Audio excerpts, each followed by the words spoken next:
ដើម្បីទទួលបានព័ត៌មានភ្លាមៗលោកអ្នកគ្រាន់តែជួយចុច Like ហើយចុច Subscribe បន្ទាប់មកចុចលើរូបកណ្ដឹងហើយចុចលើពាក្យថា All កូនប្រុសលោកហ៊ុនសែនបញ្ជាក់ថាមន្ត្រីជាន់ខ្ពស់ម្នាក់នៅក្រសួងការបរទេសឆ្លងជំងឺ COVID-19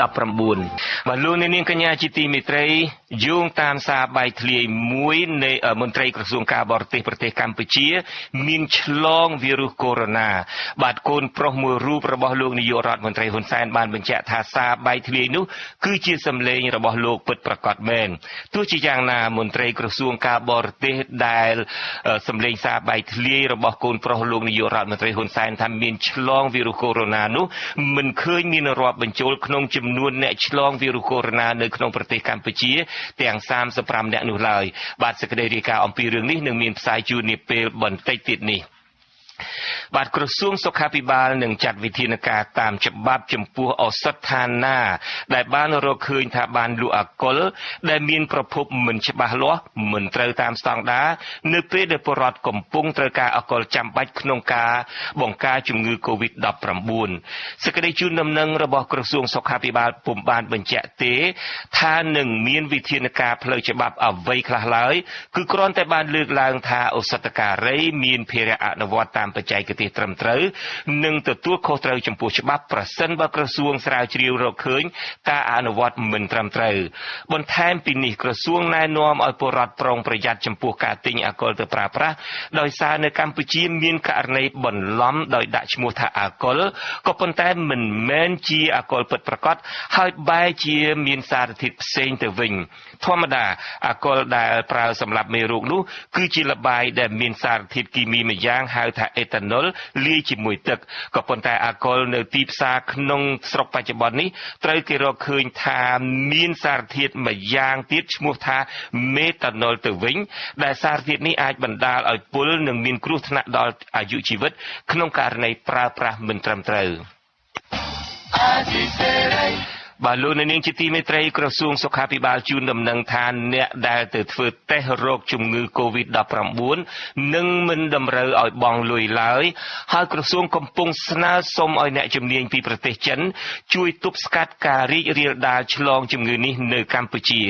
បាទការលើកឡើងនេះបន្ទាប់ពីប្រទេសកម្ពុជារកឃើញថាចំនួនអ្នកឆ្លង COVID-19 កើនឡើងត្រឹម35ករណីគិតត្រឹមថ្ងៃទី18ខែមីនានេះបាទអ្នកស្រីម៉ៅសុធីនីពីរដ្ឋធានី Washington មានសេចក្តីរាយការណ៍អំពីរឿងនេះក្រសួងសុខាភិបាលប្រកាសរកឃើញអ្នកជំងឺ COVID 2ករណីទៀតនៅថ្ងៃទី18ខែមីនានេះចាអ្នកជំងឺទាំងពីរនាក់នេះគឺជាជនជាតិម៉ាឡេស៊ីហើយបច្ចុប្បន្ននេះ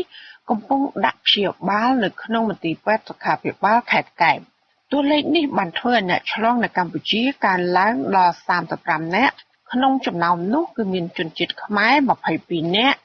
ម៉ាឡេស៊ី5នាក់អង់គ្លេស3នាក់បារាំង2នាក់កាណាដា1នាក់បែលហ្សិកម្នាក់និងជនជាតិចិន1នាក់ដែលបានជាសះស្បើយចាត់ថ្លែងក្នុងសន្និសីទសារព័ត៌មានស្ដីពីបច្ចុប្បន្នភាពនៃជំងឺ COVID-19 នៅថ្ងៃទី18ខែមីនាអ្នកនាំពាក្យក្រសួងសុខាភិបាលអ្នកស្រីអាវវ៉ាន់ឌិនថ្លែងថាករណីឆ្លងជំងឺ COVID ទាំងនេះភាគច្រើនបំផុតគឺជាករណីនាំចូលមិនមែនជាការចម្លងពីគ្នាទៅវិញទៅមក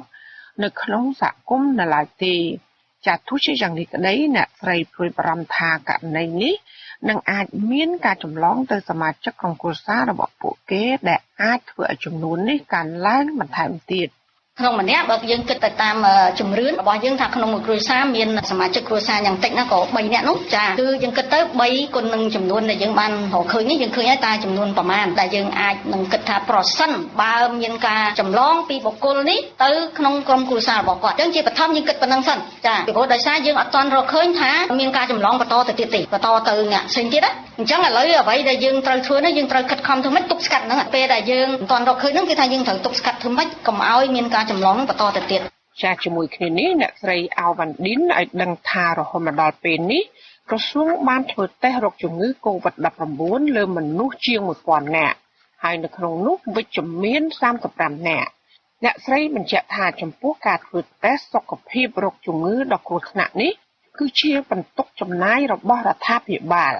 ចឹងសូមប្រកាសឲ្យសូមជម្រាបជូនដល់បងប្អូនសាធារណជនសាជាថ្មីម្ដងទៀតថាមិនមានការទាមទារយកលុយកាក់ទេនៅពេលដែលមានការសង្ស័យថាមានករណីជំងឺ Covid-19 នេះហើយមានការពិនិត្យធ្វើតេស្តដោយក្រុមគ្រូពេទ្យក្រុមការងារឆ្លើយតបបន្ទាន់របស់ក្រសួងសុខាភិបាលឬរបស់មន្ទីរសុខាភិបាលខេត្តប្រសិនបើបងប្អូនមានការព្រួយបារម្ភសូមឲ្យទំនាក់ទំនងមកក្រុមគ្រូពេទ្យយើងជាមុនសិនចារដ្ឋលេខាធិការក្រសួងសុខាភិបាលរូបនេះថ្លែងបញ្ជាក់ដែរថាករណីដែលប្រទេសចិននិងអាមេរិកប្រកាសថារកឃើញវ៉ាក់សាំងការពារជំងឺ Covid-19 នោះគឺគ្រាន់តែជាការស្រាវជ្រាវបឋមតែប៉ុណ្ណោះមិនទាន់មានការប្រកាសទទួលស្គាល់ចុងក្រោយពីអ្នកជំនាញរបស់អង្គការសុខភាពពិភពលោកនៅឡើយទេ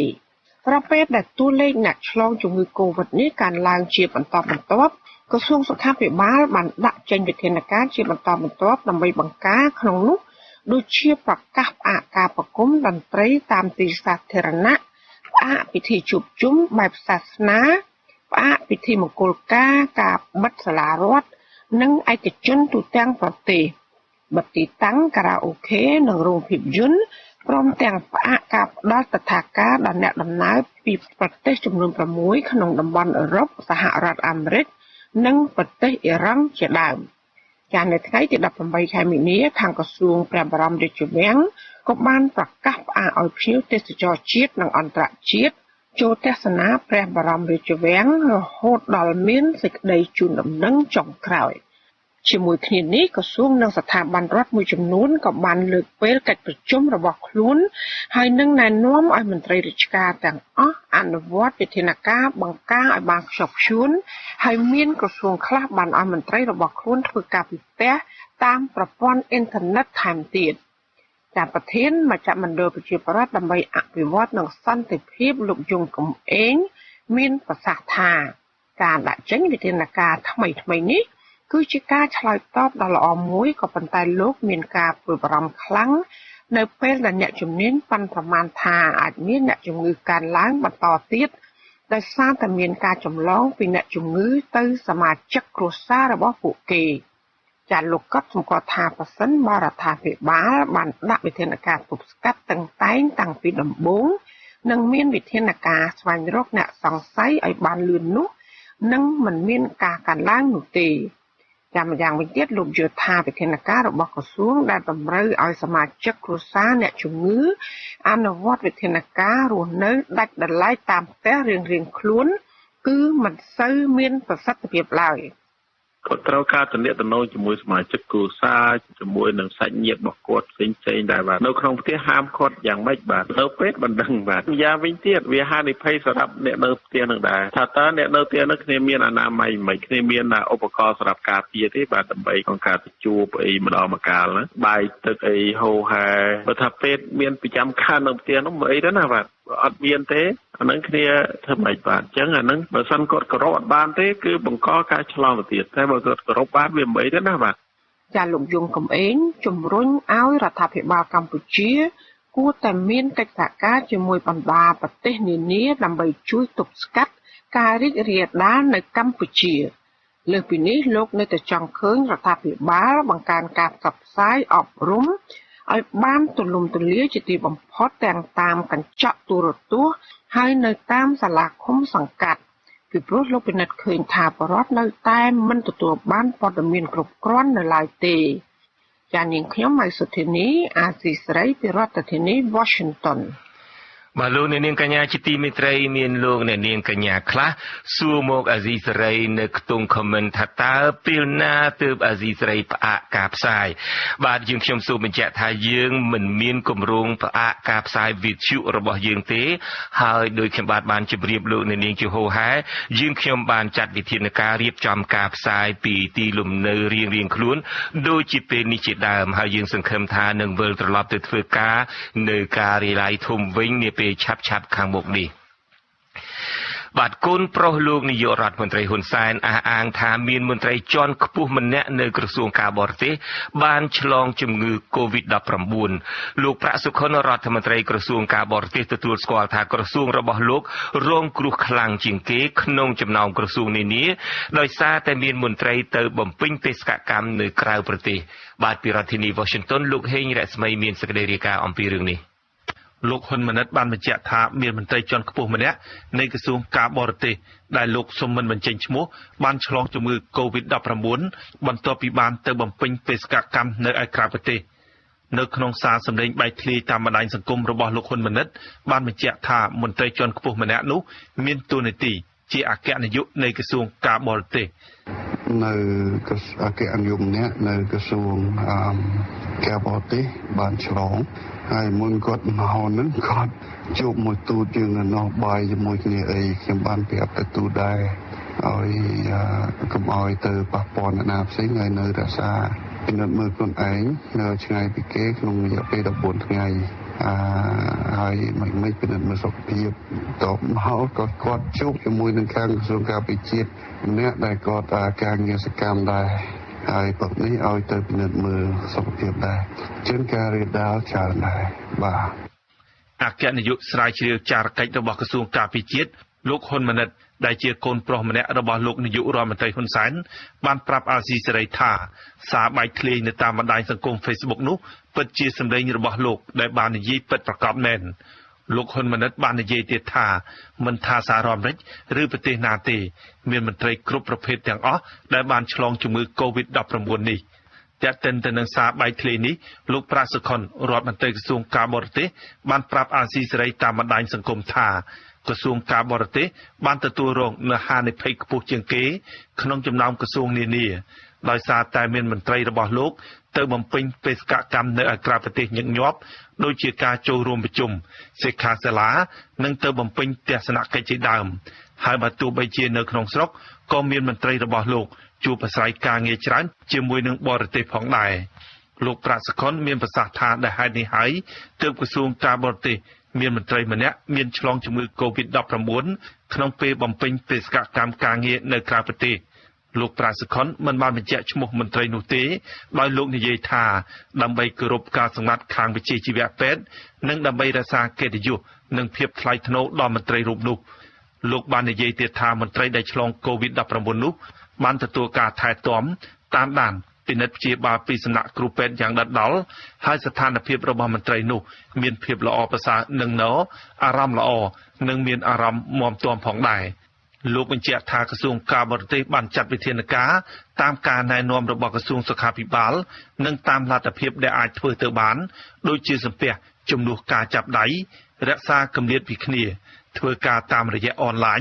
និងផ្អាករាល់សកម្មភាពចេញទៅបំពេញបេសកកម្មនៅក្រៅប្រទេសខ្ញុំបាទហេងរស្មីអាស៊ីសេរីពីរដ្ឋធានី Washington បាទក្រសួងសុខាភិបាលជូនដំណឹងថាអ្នកដែលទៅធ្វើតេស្តរោគជំងឺ Covid-19 មិនតម្រូវឲ្យបង់លុយឡើយហើយក្រសួងកំពុងស្នើសុំអ្នកជំនាញពីប្រទេសចិន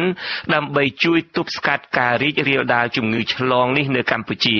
បាទការលើកឡើងនេះខណៈក្រសួងរកឃើញអ្នកឆ្លង Covid-19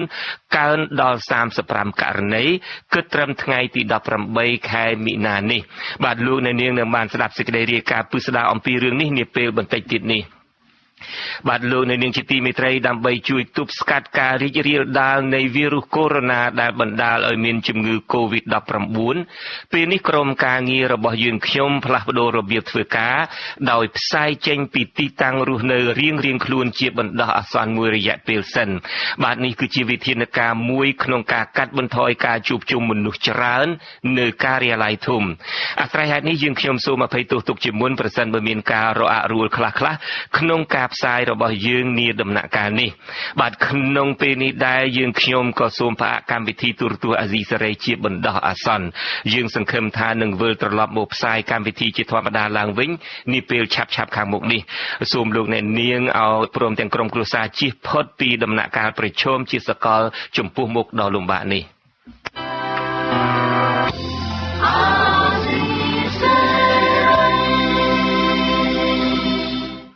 បាទលោកនាងកញ្ញាជាទីមេត្រីស្ថានទូតអាមេរិកប្រចាំនៅកម្ពុជា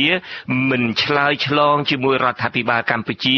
រឿងប្រសាសន៍របស់ឯកអគ្គរដ្ឋទូតអាមេរិកលោក Patrick Murphy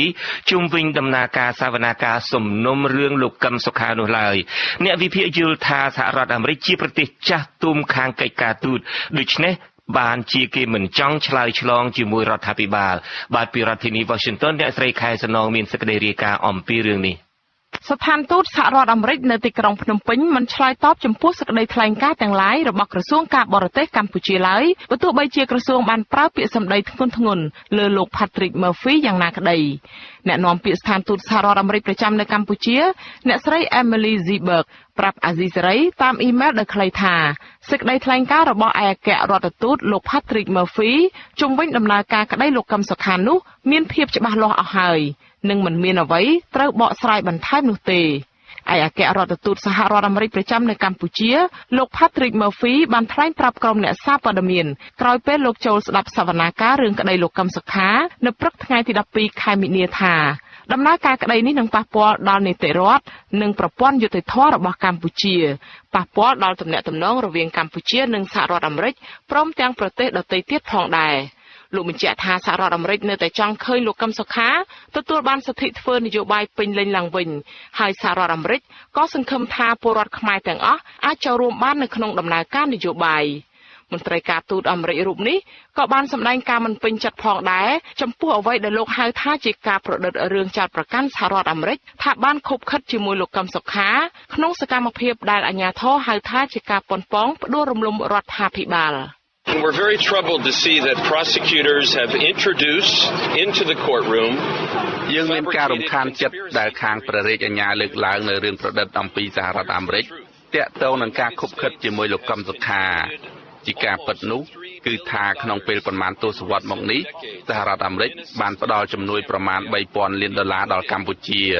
ក្នុងនោះរួមទាំងជំនួយប្រកបដោយតម្លាភាពដើម្បីពង្រឹងស្ថាប័ននិងគណៈបកនយោបាយស្របតាមរដ្ឋធម្មនុញ្ញរបស់កម្ពុជាកម្មវិធីរបស់យើងគឺសម្រាប់គ្រប់គណៈបកនយោបាយទាំងអស់រួមទាំងគណៈបកប្រជាជនកម្ពុជាដែលកំពុងកាន់អំណាចនិងស្ថាប័នជាច្រើនទៀតរបស់រដ្ឋាភិបាលផងដែរ including the governing CPP party and many government institutions ភ្លាមក្រោយឯកអគ្គរដ្ឋទូតសហរដ្ឋអាមេរិកថ្លែងបែបនេះស្ថាប័នអាយកាអមសាលាដំបងរាជធានីភ្នំពេញបានចេញសេចក្តីប្រកាសព័ត៌មានឆ្លើយតបថាក្នុងដំណើររឿងក្តីលោកកឹមសុខានេះព្រះរាជអាជ្ញាពុំបានចោទប្រកាន់ប៉ះពាល់ទៅលើសហរដ្ឋអាមេរិករដ្ឋបរទេសឬភ្នាក់ងារណាមួយនោះឡើយស្ថាប័នអាយកាបញ្ជាក់ថាព្រះរាជអាជ្ញាបានចោទប្រកាន់តែទៅលើលោកកឹមសុខាដែលស្ថាប័ននេះអះអាងថាមានអង្គហេតុអង្គច្បាប់ព្រមទាំងមានធាតុផ្សំបទល្មើសគ្រប់គ្រាន់ទៅតាមច្បាប់របស់កម្ពុជាប៉ុណ្ណោះទោះជាបែបនេះក្តីអ្នកនាំពាក្យសមាគមការពារសិទ្ធិមនុស្សអាត់ហុកលោកសឹងសានករណាក៏សម្គាល់ថាចាប់តាំងពីសវនាការថ្ងៃដំបូងមកខាងតំណាងអាយកាតែងសួរដេញដោលលោកកឹមសុខាអំពីទំនាក់ទំនងរវាងគណៈបកប្រឆាំងជាមួយនឹងមន្ត្រីរដ្ឋាភិបាលនិងអង្គការសង្គមស៊ីវិលរបស់សហរដ្ឋអាមេរិកជាពិសេសគឺជំនួយរបស់សហរដ្ឋអាមេរិកដែលត្រូវបានផ្ដល់ឲ្យគណៈបកសង្គ្រោះជាតិលោកឲ្យដឹងទៀតថាស្ថានទូតអាមេរិកតែងបញ្ជូនមន្ត្រីរបស់ខ្លួនមកតាមដានសវនាការរឿងក្តីនេះគ្រប់ពេលវេលាដូច្នេះលោកជឿថាលោក Patrick Murphy មានព័ត៌មានគ្រប់ជ្រុងជ្រោយនៅក្នុងដៃមុននឹងលោកថ្លែងការណ៍ជាសាធារណៈបែបនេះម្យ៉ាងវិញទៀតលោកយល់ថាជារឿងចាំបាច់ដែលតំណាងរដ្ឋាភិបាលអាមេរិកត្រូវចេញមុខបកស្រាយដើម្បីជំនះមន្ទិលសង្ស័យជំវិញការចោទប្រកាន់ថាសហរដ្ឋអាមេរិកមានជាប់ពាក់ព័ន្ធនៅក្នុងរឿងក្តីនេះតាក់ទងទៅនឹងការឆ្លើយបំភ្លឺរបស់ស្ថាប័នអាយកាវិញអ្នកការពារសិទ្ធិមនុស្សរូបនេះយល់ថាជារឿងមិនសមហេតុសមផលព្រោះបទចោទប្រឆាំងលោកកឹមសុខាគឺអំពើត្រូវរើជាមួយរដ្ឋបរទេសប៉ុន្តែអាយកាបែរជាថាមកដល់ពេលនេះពុំទាន់មានការចោទប្រកាន់លើរដ្ឋបរទេសណាទៅវិញបើសិនជាយើងចោទនៅបទល្មើសនឹងហើយយើងថាអត់ទាន់បានចោទពាក់ព័ន្ធជាមួយបរទេសណាខ្ញុំយល់ថាវាមិនសមហេតុសមផលទាល់តែសោះតែម្ដងពីព្រោះជាទូទៅត្រូវរកឲ្យឃើញថាបុគ្គលនឹងពាក់ព័ន្ធនឹងរដ្ឋបរទេសនឹងពាក់ព័ន្ធនឹងរឿងអីព្រមព្រៀងគ្នាស្រុះស្រួលគ្នាចង់ធ្វើអីដួលរំលំរដ្ឋាភិបាលតាមបែបម៉េចមានផលប្រយោជន៍ឬក៏ធ្វើឲ្យប៉ះពាល់អីខ្លះទៅហើយភាគីហ្នឹងត្រូវមានកិច្ចព្រមព្រៀងរបៀបមិនខ្លះដើម្បីទទួលបាននៅផលប្រយោជន៍ពីការគប់ខិតគ្នាហ្នឹងអញ្ចឹងបើយើងមិនទាន់ឃើញភាគីនៃគប់ខិតជាមួយផងតើយើងអាចចោទមេត្រានឹងដោយរបៀបម៉េចថ្មីត្បិតតែខាងស្ថាប័នអាយកាព្យាយាមបកស្រាយថាព្រះរាជអាជ្ញាមិនបានចោទប្រកាន់ប៉ះពាល់ដល់សហរដ្ឋអាមេរិកក៏ដោយក៏មេដឹកនាំរបបក្រុងភ្នំពេញលោកហ៊ុនសែនដែលជាមនុស្សមានអំណាចលើស្ថាប័នតុលាការនោះបានចោទប្រកាន់ម្ដងហើយម្ដងទៀតថាគឺសហរដ្ឋអាមេរិកជាអ្នកនៅពីក្រោយខ្នងលោកកឹមសុខាលោកហ៊ុនសែនបានផ្ដាំការចោទប្រកាន់នេះកាលពីចុងឆ្នាំ2017កន្លងទៅក្រោយពេលលោកបានបញ្ជាឲ្យសមត្ថកិច្ចចាប់ខ្លួនលោកកឹមសុខាទាំងកណ្ដាលអាធ្រាត្រក្រោមការចោទប្រកាន់ពីបទក្បត់ជាតិ ទន្ទឹមនឹងគ្នានេះលោកបានប្រមានសហរដ្ឋអាមេរិកនិងប្រទេសដទៃទៀតកុំឲ្យលោកដៃធ្វើអន្តរាគមន៍រឿងនេះព្រោះលោកថាករណីនេះស្ថិតនៅក្នុងដែនអធិបតេយ្យរបស់កម្ពុជាអ្វីទាំងអស់មនុស្សនេះអ្នកកសាងដូច្នេះការចាប់ខ្លួននៅពេលនេះគឺជាការទូទាត់បញ្ជីពីដើមដល់ចប់ហើយបាតដៃពីក្រោយវានៅតែដដែលគឺអាមេរិកអំពើក្បត់ជាតិខុបខិតជាមួយបរទេសក្បត់ជាតិខ្លួនឯងគឺតម្រូវឲ្យមានការចាប់ខ្លួនភ្លាមៗក្រោយការប្រកាសបែបនេះរបស់លោកហ៊ុនសែនក្រុមមន្ត្រីក្រាក់របបក្រុងភ្នំពេញក៏បាននាំគ្នាស្រែកបន្តតាមលោកហើយប្រព័ន្ធឃោសនាក្នុងស្រុកមួយចំនួនដែលបម្រើនយោបាយឲ្យបកកាន់អំណាចក៏បាននាំគ្នាសរសេរអត្ថបទបែបចោទប្រកាន់និងវាយប្រហារសហរដ្ឋអាមេរិកមកទល់នឹងពេលបច្ចុប្បន្ននេះសូម្បីតែលោក Patrick Murphy បញ្ជាក់ពីចំហសហរដ្ឋអាមេរិកនេះក៏ដោយក៏ប្រព័ន្ធឃោសនារបបក្រុងភ្នំពេញសរសេរវាយប្រហារថាសហរដ្ឋអាមេរិកមានគោលបំណងក្រលាស់ដៃចេញពីលោកកឹមសុខាដែរ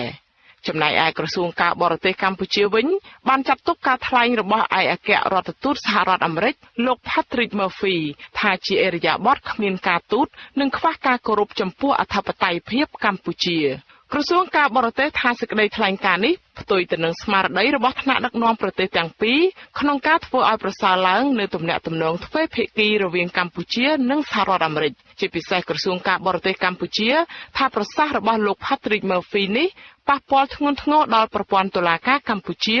ដែលក្រសួងហៅថាជាស្ថាប័នឯករាជ្យទោះបីជាយ៉ាងណាក្រុមអ្នកសង្កេតការណ៍ជឿថាសេចក្តីថ្លែងការណ៍របស់ឯកអគ្គរដ្ឋទូតអាមេរិកនេះនឹងគ្មានឥទ្ធិពលអ្វីលើតុលាការកម្ពុជាឡើយប៉ុន្តែគឺប្រសាសន៍របស់លោកហ៊ុនសែនទៅវិញទេ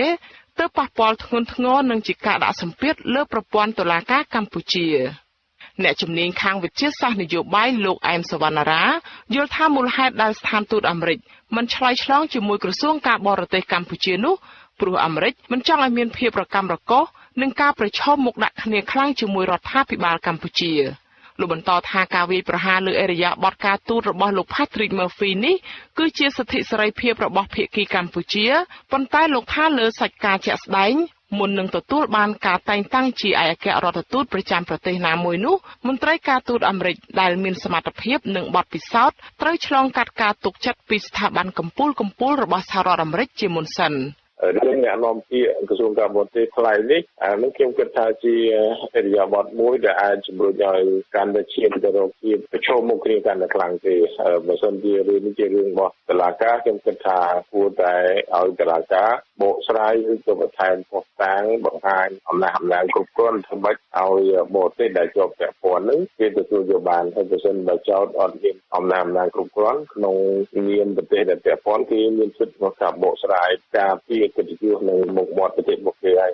អ្នកជំនាញខាងវិទ្យាសាស្ត្រនយោបាយរូបនេះយល់ថាសេចក្តីថ្លែងការណ៍របស់លោក Patrick Murphy បង្ហាញថាសហរដ្ឋអាមេរិកមានឆន្ទៈនៅក្នុងការស្ដារទំនាក់ទំនងទ្វេភាគីរវាងប្រទេសទាំងពីរដែលបានប្រេះស្រាំដោយសារតែបទចោទប្រឆាំងទៅនឹងលោកកឹមសុខាលោកជឿថាប្រសិនបើសំណុំរឿងនេះត្រូវបានទម្លាក់ចោលនោះទំនាក់ទំនងរវាងសហរដ្ឋអាមេរិកនិងកម្ពុជាអាចនឹងត្រូវបានស្ដារឲ្យល្អប្រសើរឡើងវិញចា៎នេះខ្ញុំខែសុណងអាស៊ីសេរីរាយការណ៍ពីរដ្ឋធានី Washington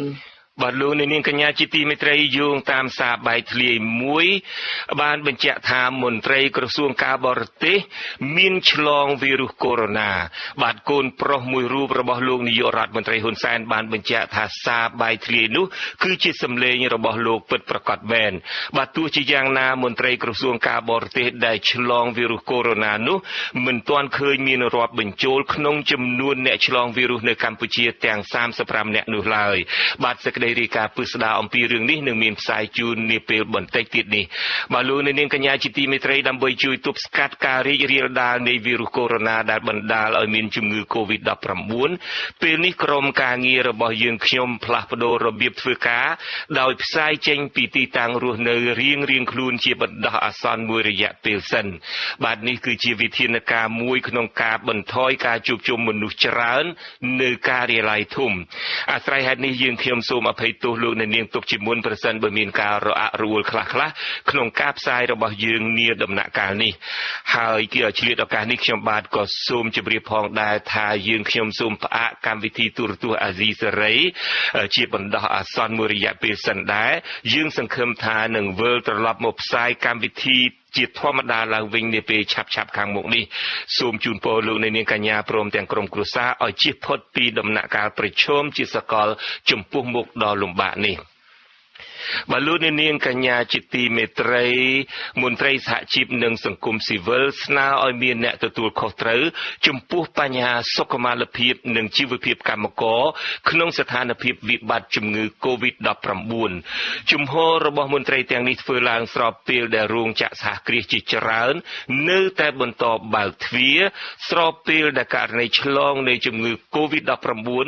មាននៅក្នុងខេត្តក្រុងចំនួន12ទៅហើយនៅប្រទេសកម្ពុជាបាទពីរដ្ឋធានី Washington លោកមួងណារ៉េតមានសេចក្តីរាយការណ៍អំពីរឿងនេះមន្ត្រីសហជីពនិងមន្ត្រីអង្គការសង្គមស៊ីវិលផ្នែកការងារនិងសិទ្ធិមនុស្សចេញសេចក្តីថ្លែងការណ៍រៀងៗខ្លួននៅថ្ងៃទី18ខែមីនានេះដោយដាក់ការទទួលខុសត្រូវនៃសុខុមាលភាពនិងជីវភាពរបស់កម្មករក្នុងស្ថានភាពដែលមានវិបត្តិនេះទៅលើរដ្ឋាភិបាលនិងក្រុមហ៊ុនបញ្ជាទិញសហភាពសហជីពកម្ពុជាដែលមានលោករងឈុនជាប្រធានស្នើជាច្រើនចំណុចសូមឲ្យស្ថាប័នពាក់ព័ន្ធយកចិត្តទុកដាក់លើបញ្ហានេះក្នុងចំណោមចំណុចទាំងនោះសហភាពសហជីពកម្ពុជាដែលតំណាងឲ្យកម្មកររាប់សែននាក់នោះស្នើឲ្យរដ្ឋាភិបាលកម្ពុជាគួរអនុញ្ញាតឲ្យកម្មករនិយោជិតបានឈប់សម្រាកពីការងារមួយរយៈពេលដោយរក្សាប្រាក់ឈ្នួលបើការរាតត្បាតនៃមេរោគកូវីដ -19 ថ្មីឬក៏ COVID-19 នេះមិនថមថយចំណែកឯមជ្ឈមណ្ឌលសម្ព័ន្ធភាពការងារនិងសិទ្ធិមនុស្សឬហៅកាត់ថាសង្ត្រាល់ឯនោះវិញដាក់ការទទួលខុសត្រូវនេះទៅលើក្រុមហ៊ុនអ្នកបញ្ជាទិញទៅវិញលោកមឿនដុល្លារនាយកប្រតិបត្តិនៃអង្គការនេះថាក្រុមហ៊ុនបញ្ជាទិញជាច្រើនបានទទួលផលចំណេញពីពលកម្មរបស់កម្មករកម្ពុជាដូច្នេះក្រុមហ៊ុនទាំងនេះគួរតែបោះជំហានទៅមុខនៅក្នុងពេលដែលមានវិបត្តិហើយធានាការពារជីវិតនិងជីវភាពកម្មករលោកបន្ថែមទៀតថាកម្មករគួរតែត្រូវបានអនុញ្ញាតឲ្យស្នាក់នៅផ្ទះរហូតដល់ស្ថានភាពអាចគ្រប់គ្រងបានហើយក្រុមហ៊ុនបញ្ជាទិញទាំងនេះត្រូវធានាថាពួកគាត់ទទួលបានប្រាក់ឈ្នួលធម្មតាប្រាក់រង្វាន់មកធ្វើការទៀងទាត់ឬក៏លុយព្រីមនិងប្រាក់ឧបត្ថម្ភសម្រាប់ថ្លៃបន្ទប់ឬក៏សហគមន៍ធ្វើដំណើរនៅក្នុងស្ថានភាពបែបនេះការអំពាវនាវរបស់សហភាពសហជីពកម្មករនិងអង្គការសង្គមស៊ីវិលនេះធ្វើឡើងស្របពេលដែលរដ្ឋាភិបាលកម្ពុជាបានបញ្ជាឲ្យបិទសាលារៀននិងក្លឹបកម្សាន្តនិងកន្លែងប្រមូលផ្ដុំមនុស្សច្រើនដទៃទៀតនៅទូទាំងប្រទេសកម្ពុជាស្របពេលដែលករណីរាតត្បាតនៃមេរោគកូវីដ -19 ថ្មីបានរកឃើញនៅលើប្រជាពលរដ្ឋខ្មែរនិងជនបរទេស35នាក់នៅក្នុងខេត្តក្រុង12ទៅហើយគិតមកត្រឹមថ្ងៃទី18ខែមីនានេះក៏ប៉ុន្តែរដ្ឋាភិបាលកម្ពុជាមិនទាន់មានវិធានការណាមួយនៅក្នុងការផ្អាករោងចក្រសហគ្រាសជាបណ្ដោះអាសន្ននោះឡើយអាស៊ីសេរីមិនទាន់អាចសុំការបំភ្លឺពីអ្នកនាំពាក្យក្រសួងការងារលោកហេងសួរបាននៅឡើយទេនៅពេលនេះដោយលោកមិនលើកទូរស័ព្ទក៏ប៉ុន្តែបើតាមប្រសាសន៍មន្ត្រីជាន់ខ្ពស់នៃខេត្តកំពង់ឆ្នាំងដែលរកឃើញអ្នកផ្ទុកមេរោគកូវីដ -19 ថ្មីចំនួន3ករណីដែរ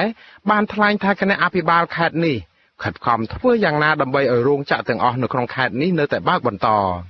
នៅក្នុងសន្និសីទសារព័ត៌មានរបស់អង្គភាពអ្នកនាំពាក្យរដ្ឋាភិបាលនៅថ្ងៃទី18ខែមីនានេះអភិបាលរងខេត្តកំពង់ឆ្នាំងលោកសុនសំរិទ្ធីក្រោយថ្លែងបើកដោយមិនភ្លេចអរគុណសន្តិភាពដែលមានថ្ងៃនេះបានបញ្ជាក់ដោយភាពជឿជាក់ថារោងចក្រនៅក្នុងខេត្តលោកមកដល់ពេលនេះមិនទាន់រងផលប៉ះពាល់ដោយសារវិបត្តិកូវីដ -19 នេះនៅឡើយទេជាងនេះទៅទៀតលោកកំពុងតែត្រេកអរនឹងវត្ថុធាតុដើមដែលដឹកមកពីចិនជាបណ្ដាដែលលោកថានឹងជួយបន្តផ្គត់ផ្គង់រោងចក្រឲ្យបើកទ្វារផលិតតទៅទៀតបាទជាបឋមនេះអនុញ្ញាតក្រុមគ្រូនិងអរគុណដឹងគុណដល់សន្តិភាពបាទបើសិនគ្មានសន្តិភាពទេគឺយើងពុំមានអ្វីដូចសពថ្ងៃទេបាទមកទល់ពេលនេះមិនទាន់មានរោងចក្រឬក៏ក្រុមហ៊ុនសហគ្រាសណាមួយបានព្យួរការងារនៅឡើយទេបាទតែទៅនេះដែរយើងទទួលបានការផ្គត់ផ្គង់ពីប្រទេសចិនដែលការផ្គត់ផ្គង់ទៅនេះនឹងអាចជួយដោះស្រាយនៅបញ្ហាប្រឈមនានាដែលវិស័យការងារក៏ដូចជារោងចក្រកំពុងតែជួបប្រទះបាទខ្ញុំជឿថានៅពេលនេះគឺมันមាននៃការប៉ះពាល់ទេទៅដល់វិស័យការងារនៅខេត្តកំពង់ឆ្នាំងបាទបើទោះជាយ៉ាងនេះក្តីនៅក្នុងស្ថានភាពវិបត្តិនេះប្រទេសជាច្រើននៅលើពិភពលោកបានបិទទ្វាររោងចក្រនិងសហគ្រាសរបស់ខ្លួនជាបណ្ដោះអាសន្នមិនមែនដោយសារតែការខ្វះវត្ថុធាតុដើមទេក៏ប៉ុន្តែដោយសារតែការព្រួយបារម្ភអំពីការឆ្លងរាតត្បាតនៃជំងឺនេះដល់កម្មករនិយោជិតប្រទេសដែលសម្រេចបិទទ្វាររោងចក្ររបស់ខ្លួនមួយរយៈទាំងនោះមានដូចជាប្រទេសស្រីលង្កាបង់ក្លាដេសឥណ្ឌូនេស៊ីនិងប្រទេសជាច្រើននៅអាមេរិកកណ្ដាលក៏ប៉ុន្តែការបិទទ្វាររោងចក្រនេះធ្វើឲ្យខាងសហជីពព្រួយបារម្ភអំពីការកេងប្រវ័ញ្ចអត្ថប្រយោជន៍របស់កម្មករដែរដោយសារថាថៅកែរោងចក្រខ្លះ យកលេសវិបត្តិនេះបញ្ឈប់កម្មករនិងមិនផ្ដល់អត្ថប្រយោជន៍ជូនពួកគាត់អង្គការសង្ត្រាល់ស្នើឲ្យក្រុមហ៊ុនអ្នកបញ្ជាទិញយកចិត្តទុកដាក់ឲ្យមែនទែនលើបញ្ហានេះព្រោះកម្មករខ្មែរជាច្រើនកំពុងតែជំពាក់បំណុលគេរួចទៅហើយនិងអ្នកខ្លះទៀតបានខ្ចីប្រាក់គេដើម្បីទប់ទល់នឹងជីវភាពខ្វះខាតស្រាប់នេះកម្មករច្រើនណាស់កំពុងតែជួបបញ្ហាដែលពួកគាត់មិនអាចរកប្រាក់សងថ្លៃបំណុលប្រចាំខែដែលទាំងនេះគឺជាបន្ទុកមួយដ៏ធ្ងន់របស់កម្មករខ្ញុំបាទមួងណារ៉េតវិទ្យុអាស៊ីសេរីពីរដ្ឋធានី Washingtonបាទលោកនាងកញ្ញាជាទីមេត្រីប៉ូលីសក្រុងភ្នំពេញបានបញ្ជូនសកម្មជនគណៈបកសង្គ្រោះជាតិខេត្តព្រៃវែងគឺលោកលងផារីទៅសាលាដំបងរាជធានីភ្នំពេញនៅរសៀលថ្ងៃទី18ខែមិនិនានេះបាទលោកកូនស្រីលោកលងផារីថ្លែងថាសមត្ថកិច្ចចាប់ឪពុករបស់លោកស្រីពាក់ព័ន្ធនឹងរឿងនយោបាយនិងដោយអយុត្តិធម៌តុលាការសម្រេចបញ្ជូនលោកលងផារីទៅឃុំខ្លួននៅពន្ធនាគារព្រៃសរក្រោយពីសាកសួរចប់នៅរសៀលថ្ងៃទី18ខែមិនិនាពាក់ព័ន្ធនឹងរឿងនិយាយទូរស័ព្ទរឿងជំងឺ COVID-19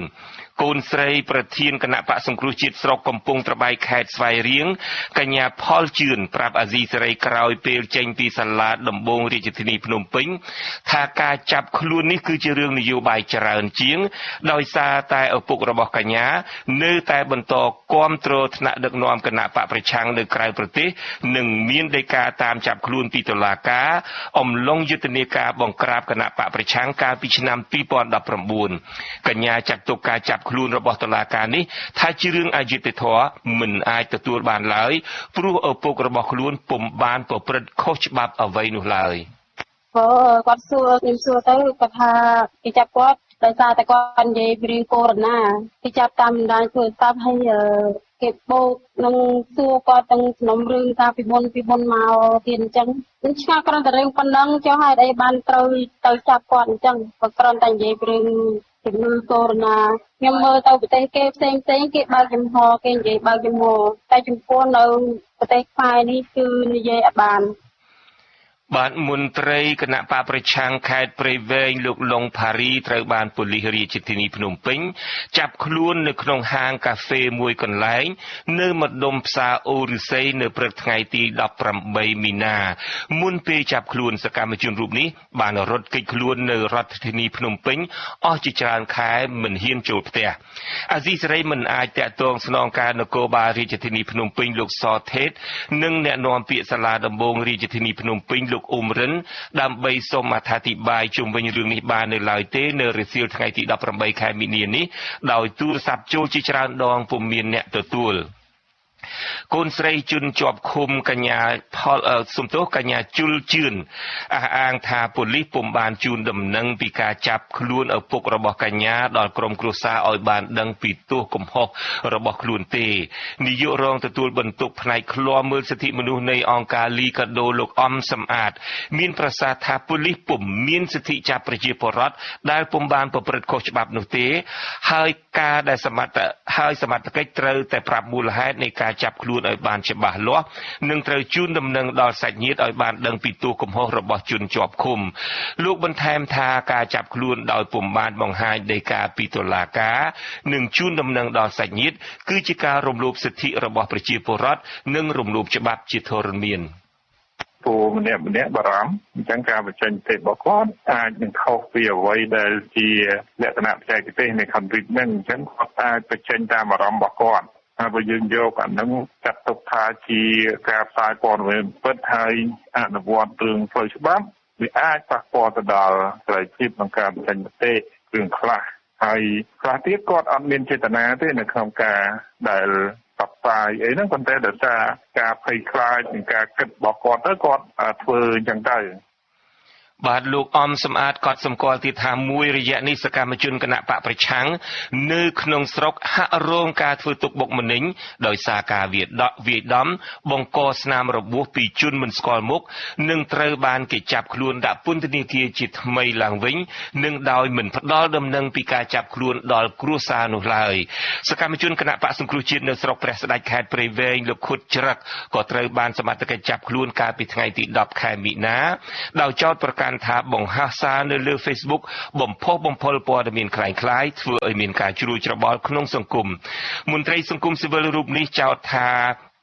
ការចោទប្រកាន់នេះធ្វើឲ្យប៉ះពាល់ដល់សិទ្ធិសេរីភាពសម្ដែងមតិរបស់ប្រជាពលរដ្ឋដែលច្បាប់កំណត់ក្នុងរដ្ឋធម្មនុញ្ញ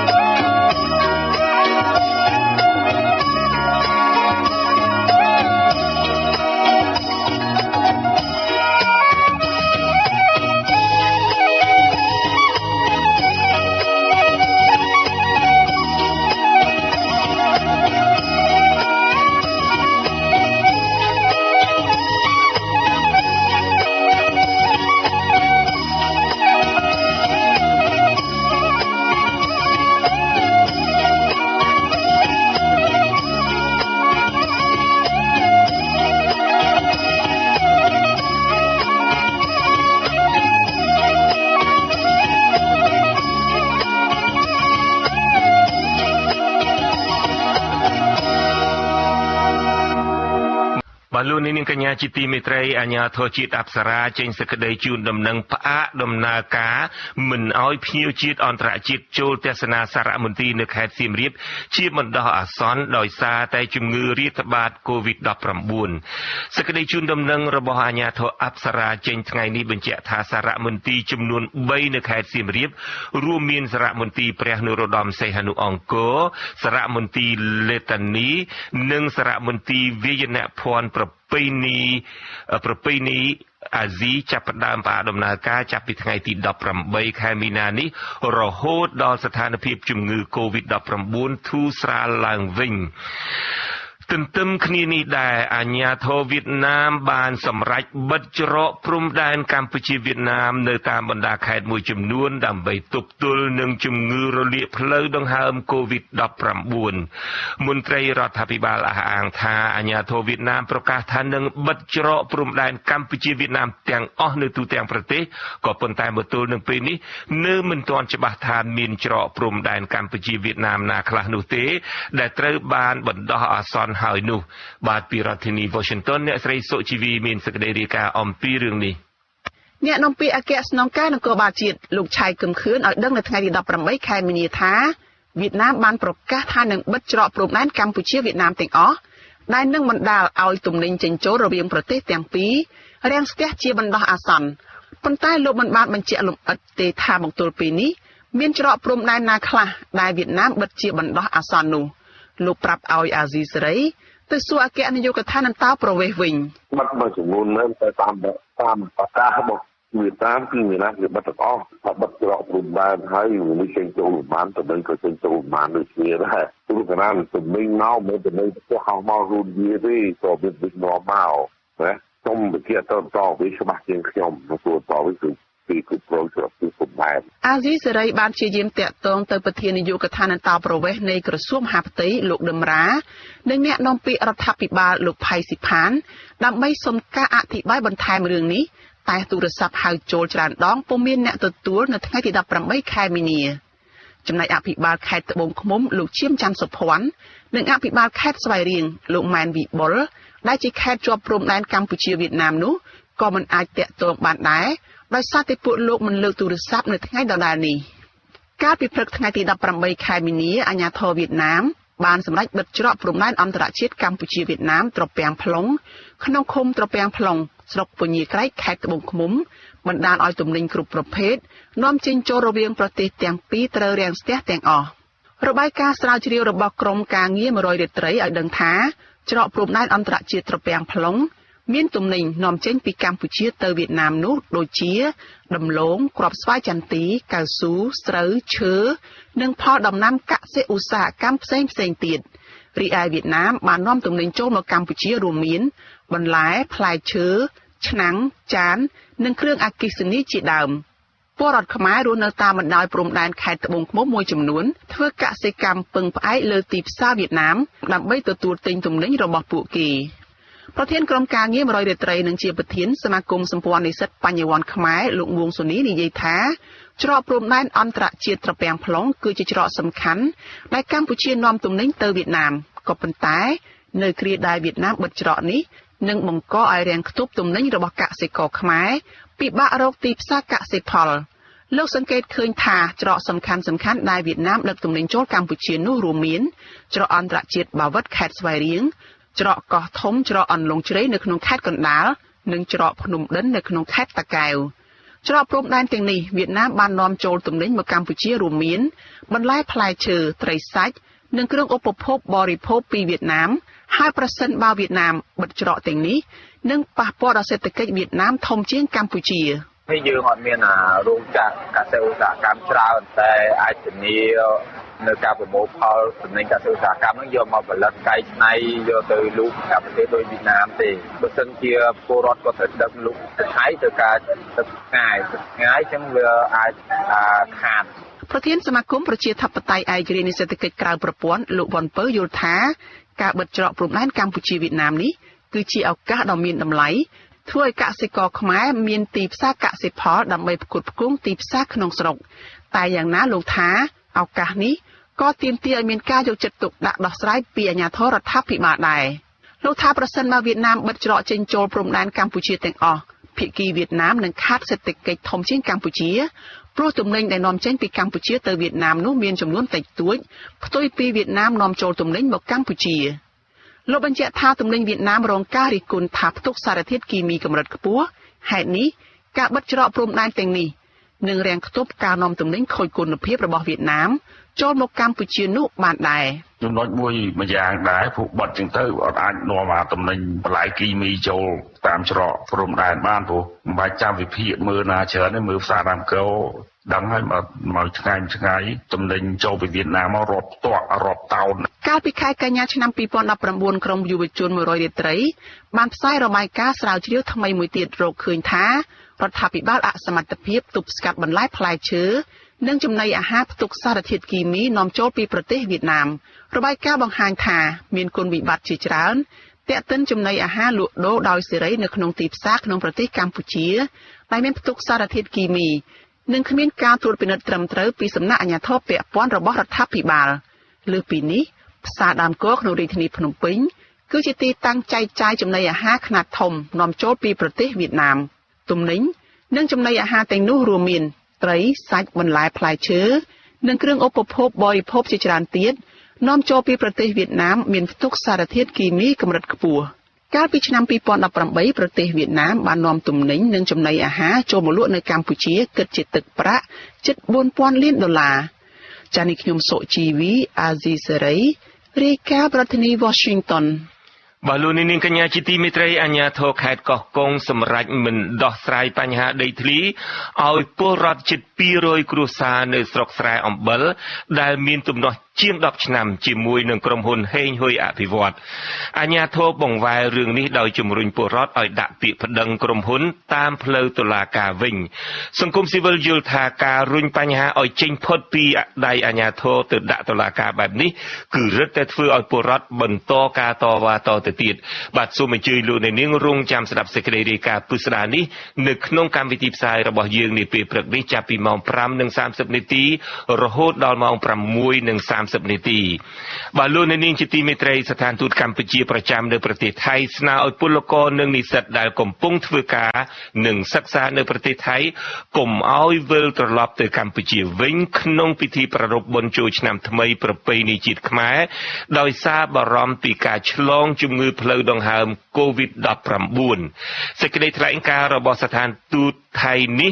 ថាពលរដ្ឋខ្មែរនិស្សិតនិងអ្នកលក់ដូរគួរតែសហការជាមួយអាជ្ញាធរថៃដើម្បីការពារនិងទប់ស្កាត់ការឆ្លងរីករាលដាលនៃជំងឺ COVID-19 ប្រពន្ធដដែលបន្តថាពលរដ្ឋខ្មែរត្រូវអនុវត្តអនាម័យល្អដើម្បីការពារពួកគេមិនឲ្យឆ្លងជំងឺ COVID-19 នេះ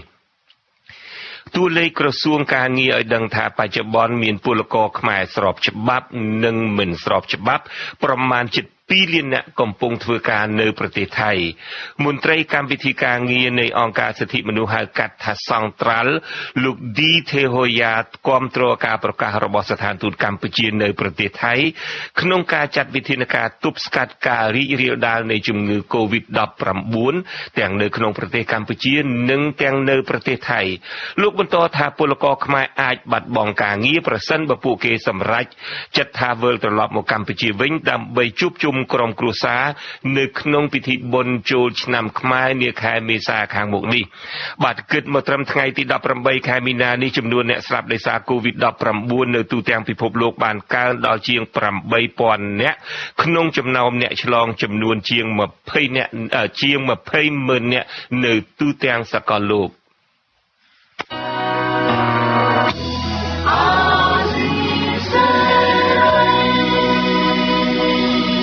បាទលោកនាងពេលនេះកំពុងតែស្ដាប់វិទ្យុអាស៊ីសេរីផ្សាយចេញពីរដ្ឋធានី Washington នៃសហរដ្ឋអាមេរិក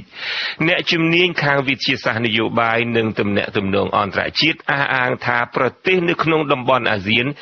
មិនសហការគ្នាក្នុងការទប់ស្កាត់ជំងឺ COVID-19 នោះទេ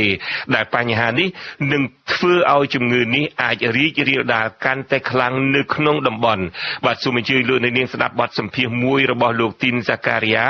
ជាមួយនឹងលោកអែមសវណ្ណារាអ្នកជំនាញខាងវិទ្យាសាស្ត្រនយោបាយនិងទំនាក់ទំនងអន្តរជាតិអំពីបញ្ហានេះដូចតទៅបាទជម្រាបសួរលោកអែមសវណ្ណារាបាទលោកអែមសវណ្ណារាតកតងនឹងជំងឺ COVID-19 ដែលកំពុងតែរីករាលដាលលើពិភពលោកនេះហើយពិសេសខ្ញុំចង់ពិនិត្យមើលនៅក្នុងតំបន់អាស៊ានទាំងមូលតែម្ដងតើវិធីទប់ស្កាត់របស់ការរីករាលដាលនៃ COVID-19 នេះប្រទេសនៅក្នុងតំបន់ហ្នឹងលោកមើលឃើញថាមានការសហការគ្នាល្អទេនៅក្នុងការទប់ស្កាត់នេះបាទខ្ញុំមើលទៅលើកិច្ចសហប្រតិបត្តិការរវាងសមាជិកអាស៊ាននិងអាស៊ានហ្នឹងហាក់ដូចជានៅមានកម្រិតនិយាយមើលការសាយភាយការរីកសាយភាយពីជំងឺនេះបាំងពីដំបូងឡើងឆ្លងពីកប៉ាល់នានាពីចិនពីអីមកហើយពីកប៉ាល់នានាអីហ្នឹងដូចជាDiamond Princess នៅជប៉ុនហើយនៅ Amsterdam ចូលមកកម្ពុជានៅពេលដែលអ្នកដំណើរម្នាក់ជនជាតិអាមេរិកចេញពីកម្ពុជាទៅម៉ាឡេស៊ីយើងឃើញថាកម្ពុជាហាក់ដូចជាមិនទុកចិត្តទៅលើការពិនិត្យនេះទេហើយម៉ាឡេស៊ីហាក់ដូចជាមានប្រតិកម្មមួយកម្ពុជាក៏មិនសហការគ្នាល្អដែរកន្លែងហ្នឹងធ្វើឲ្យបាត់ទំនុកចិត្តគ្នាខ្លះដែរទីមួយហើយកាលណា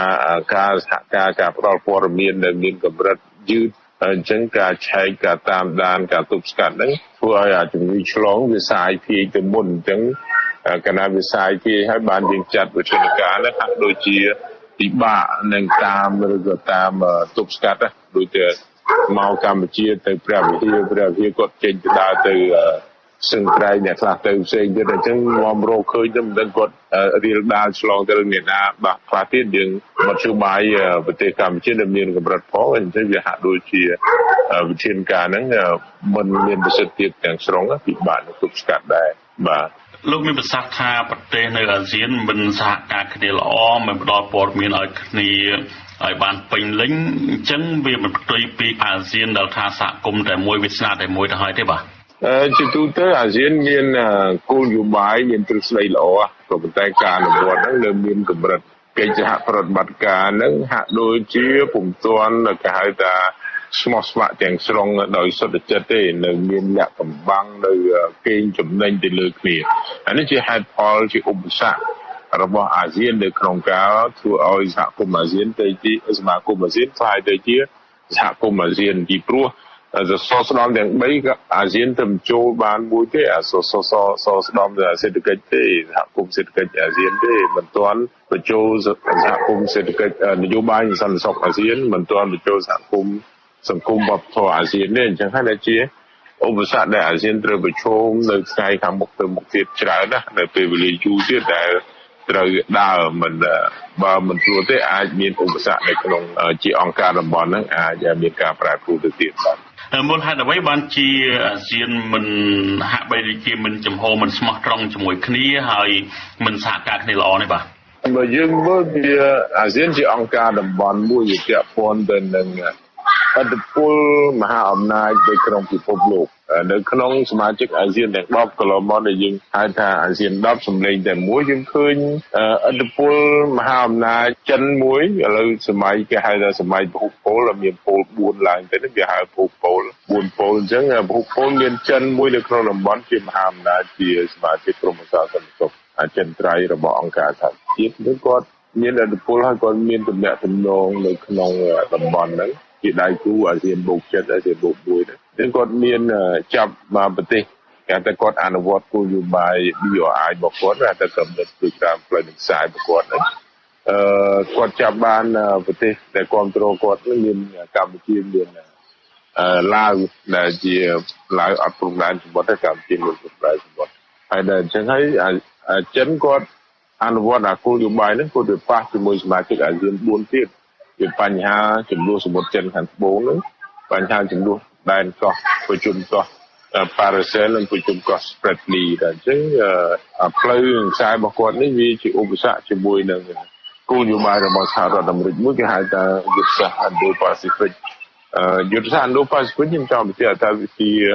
យុទ្ធសាស្ត្រនៃការភ្ជាប់មហាសមុទ្រ2មហាសមុទ្រឥណ្ឌានិងមហាសមុទ្រ Pacific ហើយបណ្ដាយុទ្ធសាស្ត្រនេះឯងគឺសហរដ្ឋអាមេរិកចង់ជំរុញឲ្យបណ្ដារដ្ឋដែលនៅក្នុង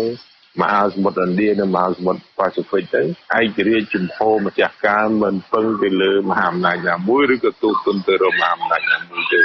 ហើយđâyបានអាមេរិកជំរុញអញ្ចឹងព្រោះបើអាមេរិកជំរុញរដ្ឋទាំងអស់នឹងឯករាជ្យមិនចំណុះអាមេរិកក៏មិនចំណុះចិនអញ្ចឹងក៏ចិនពិបាកនឹងខ្លាយខ្លួនទៅជាបងធំទៅប្រកួតប្រជែងជាមួយសហរដ្ឋអាមេរិកដែលជាបងធំស្រាប់ដែរនៅថ្ងៃក្រោយនេះនេះជាហេតុផលមួយហើយអាស៊ានវានៅសមាគមអាស៊ាននៅចន្លោះមហាសមុទ្រ2ហ្នឹងហើយកម្ពុជានៅកណ្ដាលអាស៊ានទៀតអញ្ចឹងកម្ពុជានៅកណ្ដាលមហាសមុទ្រ Indo-Pacific អញ្ចឹងជាតលហេកមួយដែលកម្ពុជាបានជំទាស់ឬក៏មិនគ្រប់គ្រងទៅលើរបៀបវរៈនៃការប្រជុំបញ្ហាសមុទ្រចិនត្បូងនៅក្នុងឆ្នាំ2012ដែលកម្ពុជាធ្វើជាម្ចាស់ផ្ទះលើកទី2នេះជាបទពិសោធន៍ដែលធ្វើឲ្យអន្តរជាតិនេះគេគិតពិចារណាទៅលើជំហររបស់កម្ពុជាដែលគេហៅថាមានទំនាក់ទំនងស្និទ្ធស្នាលជាមួយចិនទៀតហើយហាក់ដូចជាដូរទស្សនៈចេញពីលោកខាងលិចថ្មីបាត់តែកម្ពុជាប្រកាសខ្លួនហើយនឹងមានគោលនយោបាយរបស់ខ្លួនថាអព្យាក្រឹតមិនងាកទៅខាងណាក៏ដោយក៏ប៉ុន្តែគោលនយោបាយមានចែងអញ្ចឹងមែនក៏ប៉ុន្តែអរិយាប័ត្រនៃការសម្ដែងវាហាក់ដូចជាមិនធ្វើឲ្យសហគមន៍អន្តរជាតិដូចជាលោកខាងលិចមានអាមេរិកហើយនិងអឺរ៉ុបហ្នឹងមិនជឿជាក់ទាំងស្រុងទេខ្ញុំលើកឧទាហរណ៍ថាបច្ចុប្បន្ននេះកម្ពុជាមានកិច្ចសម្យុទ្ធយោធាហៅថានេះជាមួយចិននៅកំពតនេះគឺពីថ្ងៃ15ដល់ថ្ងៃ30ខែនេះបាទចុងខែនេះហើយនេះជាកិច្ចការមួយប៉ុន្តែកម្ពុជាបានលុបចោលការសម្យុទ្ធយោធាជាមួយអាមេរិកឆ្មាំគោហើយនឹងលុបចោលសម្យុទ្ធយោធាជាមួយអូស្ត្រាលីដនគោព្រៃហ្នឹងអញ្ចឹងអេរីយ៉ាបតហ្នឹងគឺធ្វើឲ្យគេមើលឃើញថាកម្ពុជាហាក់ដូចជាមិនឈលលើទស្សនៈគោលនយោបាយដែលខ្លួនឯងប្រកាសថាឯករាជ្យទេហើយដល់ពេលយើងមើលអំពីការទប់ស្កាត់នៅក្នុងហៅថា COVID-19 នេះអាស៊ាននិងអាស៊ានគ្នាឯងហ្នឹងពុំមានសមាជិកដែលនាំមុខគេដូចជាសិង្ហបុរីម៉ាឡេស៊ីដែលមានបច្ចេកវិទ្យានាំមុខហើយកម្រិតជីវភាពទូជាជាងនេះជួយឧបត្ថម្ភបណ្ដាប្រទេសតូចៗនេះដូចជាទុនខ្សោយដូចកម្ពុជាដូចអីខ្វះបច្ចេកវិទ្យាវិទ្យាសាស្ត្របែបអីខ្វះទាំងទុនជាតិហ្នឹងហាក់ដូចជាអត់មានទៅឧបត្ថម្ភទេបានន័យថាអាស៊ានគឺត្រូវតែប្រឈមមុខដោះស្រាយរៀងៗខ្លួនទេអញ្ចឹងឃើញមានតែអាស៊ានជាមួយនឹងដៃគូខាងក្រៅយើងឃើញមានអាមេរិកហើយនិងចិនឃើញអាមេរិកជួយកម្ពុជាមុនគេគឺ$2លានលើវិស័យវិទ្យាសាស្ត្រពាក់ព័ន្ធនឹង COVID-19 ហ្នឹងហើយចិនបានឃើញថ្មីៗហ្នឹងគេជួយច្រើនទៀតដែរពាក់ព័ន្ធនឹងសម្ភារៈវិទ្យាសាស្ត្រអាវឬក៏ថ្នាំពេទ្យអីបង្ការពារយ៉ាងម៉េចអានេះជាយើងឃើញថាកិច្ចសហប្រតិបត្តិការហ្នឹងវាហាក់ដូចជាអាស៊ាននិងអាស៊ានក្នុងឯងក្នុងក្របខ័ណ្ឌអង្គការតំបន់ហ្នឹងសមាជិកដូចជានៅសហប្រតិបត្តិការដែលមានកម្រិតណាបាទបញ្ហាដ៏ធំមួយទៀតហ្នឹងគឺថានៅក្នុងពេលដែលជំងឺ COVID-19 កំពុងតែវាយលុកនេះយើងមើលកន្លងមកហ្នឹងមិនថែមទាំងសហការ ទេគឺហាក់បីដូចជាចោតគ្នាទៅវិញទៅមកទៀតពិសេសខ្ញុំចង់លើកពីករណីដែលភ្ញៀវទេសចរអាមេរិកម្នាក់ដែលផ្ទុកមេរោគ COVID-19 ជំងឺមេរោគ 19 ដែលមកលេរកឃើញស្ត្រីអាមេរិកដែលចេញពីកប៉ាល់វិទ្យាដាំនឹងហើយរដ្ឋាភិបាលបានអះអាងថាមិនមានទេហើយឲ្យមកលេមើលពិនិត្យមើលឡើងវិញម្ដងហើយម្ដងទៀតដោយឡែកចំពោះចិនមានដូចគ្នាវិញពេលទៅដល់ចិនវិញរដ្ឋាភិបាលមិនទាមទារដូចគ្នាទេបញ្ហាទាំងអស់នេះតើយើងនិយាយថារដូវកាល COVID-19 នេះក្រោយពីនេះទៅធ្វើអាស៊ានកាន់តែមើលមុខគ្នាកាន់តែមិនចំទៅមុខទេបាទតាមពិតអាស៊ានបើយើងនិយាយទៅមិនទៅមានបញ្ហា COVID-19 ទេមានភាពមិនចុះសម្រុងគ្នាហ្នឹងតាំងពីគេហៅថាឆ្នាំ2012មកដល់ពេលដែលកម្ពុជាមិនគ្រប់គ្រងឬរបៀបវរៈនៃបញ្ហាសមុទ្រចិនខាងត្បូងក្នុងការប្រជុំកំពូលអាស៊ានទៅហើយចាប់តាំងពីពេលនេះមកអាស៊ាននឹងហាក់ឈរលើជំហរ3ផ្សេងគ្នាជំហរចិនមានកម្ពុជាហើយឡាវនឹងឈរភាគច្រើនគ្រប់គ្រងទៅខាងចិនជំហរឆ្លោះមួយចិនងាកទៅរកសហរដ្ឋអាមេរិកមានវៀតណាមហ្វីលីពីនម៉ាឡេស៊ីហើយនិងប៊្រុយណេហើយជំហរដែលឈរយកទាញយកផលប្រយោជន៍ទាំងពីរទាំងពាណិជ្ជកម្មនិងនយោបាយការទូតនោះគឺ4ប្រទេសទៀតដូចជាសិង្ហបុរីថៃឥណ្ឌូនេស៊ីហើយនិងភូមាហ្នឹងហាក់ដូចជានៅកណ្ដាលហើយដើម្បីទាញអត្ថប្រយោជន៍ទាំងអស់អញ្ចឹងរហូតដល់ពេលនេះអាស៊ានមិនទាន់បានឯកភាពទៅលើទស្សនៈគំនិតទេធ្វើត្បិតតែឈលលើគោលការណ៍អាស៊ាន10សម្លេងតែមួយមែនក៏ប៉ុន្តែហាក់ដូចជារបត់បច្ចុប្បន្នវាហាក់ជាជំរុញឲ្យអាស៊ានមួយនឹងគិតពីអត្ថប្រយោជន៍ខ្លួនជាចម្បងមិនគិតអត្ថប្រយោជន៍តំបន់ឬក៏អង្គការតំបន់នោះជាចម្បងជាគោលទេអានេះជាឧបសគ្គឲ្យទៅថ្ងៃអនាគតបាទដោយសារតែអាស៊ានមិនគិតពីអត្ថប្រយោជន៍អង្គការតំបន់ជាគោលដូចមាននៅក្នុងធម្មនុញ្ញអាស៊ានបានចែងនោះទេតើពេលទៅខាងមុខវិញនឹងពិសេសនៅក្នុងពេលដែល COVID-19 កំពុងតែរីករាលដាលពីពេញពិភពលោករួមទាំងនៅក្នុងតំបន់អាស៊ានផងហ្នឹងបើសិនជាមិនសហការគ្នាល្អទេមិនផ្ដល់ព័ត៌មានគ្នាឲ្យល្អទេជំវិញបញ្ហានេះតើមានការព្រួយបារម្ភបែបណាទៅចំពោះការរីករាលដាល COVID-19 នេះបាទខ្ញុំគិតថាបញ្ហា COVID-19 ហ្នឹងបើសិនបើពុំមានកិច្ចសហប្រតិបត្តិការគ្នាល្អទេហើយជំងឺវាអាចឆ្លងទៅវិញទៅមកនៅក្នុងតំបន់ក្របខ័ណ្ឌប្រទេសជិតខាងឬក៏នៅក្នុងតំបន់អាស៊ានពីព្រោះមានវីសានៅក្នុងតំបន់អាស៊ានរវាងសមាជិកឬក៏ហៅថាពលរដ្ឋអាស៊ានជាង600លាននាក់ហ្នឹងអាចធ្វើដំណើរទៅវិញទៅមកបានអញ្ចឹងវាអាចជាឧបសគ្គក្នុងការទប់ស្កាត់ដែរទី1ប៉ុន្តែបើសិនបើបច្ចេកវិទ្យានៃបណ្ដាលោកខាងលិចឬក៏ប្រទេសធំៗដែលរកឃើញថ្នាំព្យាបាលឬក៏វ៉ាក់សាំងអាហ្នឹងក៏អាចជួយកាត់បន្ថយអាហ្នឹងបញ្ហា COVID-19 ហ្នឹងមិនជំរុញឲ្យអាស៊ានមានឧបសគ្គឬក៏ហៅថាបាត់បង់ទំនុកចិត្តគ្នាកាន់តែខ្លាំងទេវាអាចជួយកាត់បន្ថយបានដែរបាទអរគុណច្រើនលោកអានសវណ្ណរាបាទចុងក្រោយលោកមានអ្វីបន្ថែមបាទដើម្បីទប់ស្កាត់បញ្ហានេះបានអាស៊ានគួរតែសហប្រតិបត្តិការគ្នាល្អហើយចូលលើទស្សនៈចែករំលែកនិងសហការគ្នាដោយសន្តិចិត្តកុំឲ្យមានគំនួចឬក៏ហៅថាគំនិតនយោបាយលាក់ពីក្រោយបាទអានេះជាឧបសគ្គទៅវិញបាទអរគុណច្រើនលោកបាទអរគុណបាទអរគុណបាទ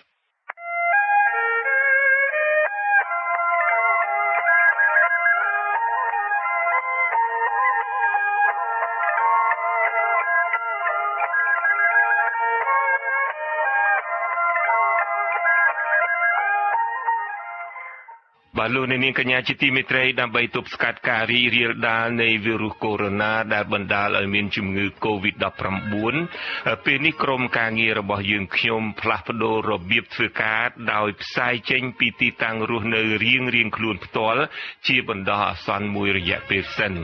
បាទនេះគឺជាវិធានការមួយក្នុងការកាត់បន្ថយការជួបជុំមនុស្សច្រើននៅការិយាល័យធំអាស្រ័យហេតុនេះយើងខ្ញុំសូមអភ័យទោសទុកជាមុនប្រសិនបើមានការរអាក់រអួលខ្លះក្នុងការផ្សាយរបស់យើងនាដំណាក់កាលនេះបាទក្នុងពេលនេះដែរយើងខ្ញុំក៏សូមផ្អាកកម្មវិធីទូរទស្សន៍អាស៊ីសេរីជាបណ្ដោះអាសន្នសិនចំណែកការផ្សាយវិទ្យុ1ម៉ោងគឺនៅរក្សាដដែលយើងខ្ញុំសង្ឃឹមថានឹងវិលត្រឡប់មកផ្សាយកម្មវិធីជាធម្មតាឡើងវិញនៅពេលឆាប់ខាងមុខនេះឆ្លៀតឱកាសនេះយើងខ្ញុំសូមជូនពរលោកអ្នកនាងកញ្ញាព្រមទាំងក្រុមគ្រួសារឲ្យជៀសផុតពីដំណាក់កាលប្រឈមជាសកលចំពោះមុខនាដំណាក់កាលនេះ បាទលោកនាងជាទីមេត្រីរបបក្រុងភ្នំពេញបង្កើតគណៈកម្មាធិការជាតិប្រយុទ្ធនឹង COVID-19 នៅថ្ងៃទី18មីនានេះដែលគណៈកម្មការនេះដឹកនាំដោយលោកហ៊ុនសែនផ្ទាល់តែម្ដងគណៈកម្មការនេះមានភារកិច្ចកំណត់ពីគោលនយោបាយពាក់ព័ន្ធការប្រយុទ្ធនឹងជំងឺ COVID-19 ដឹកនាំផែនការយុទ្ធសាស្ត្រក្នុងការបង្ការការពារទប់ស្កាត់និងគ្រប់គ្រងជំងឺ COVID-19 គ្រប់គ្រងផលប៉ះពាល់លើទិដ្ឋភាពនយោបាយសេដ្ឋកិច្ចសង្គមទាំងថ្នាក់ជាតិនិងអន្តរជាតិដឹកនាំសម្របសម្រួលការអនុវត្តវិធានការជាអន្តរវិស័យអន្តរស្ថាប័នទាំងនៅរដ្ឋបាលថ្នាក់ជាតិនិងរដ្ឋបាលថ្នាក់ក្រោមជាតិគណៈកម្មាធិការជាតិថ្មីនេះក៏បង្កើតក្រុមការងារដាច់ដោយឡែកមួយផ្សេងទៀតសម្រាប់គ្រប់គ្រងស្ថានភាពនានា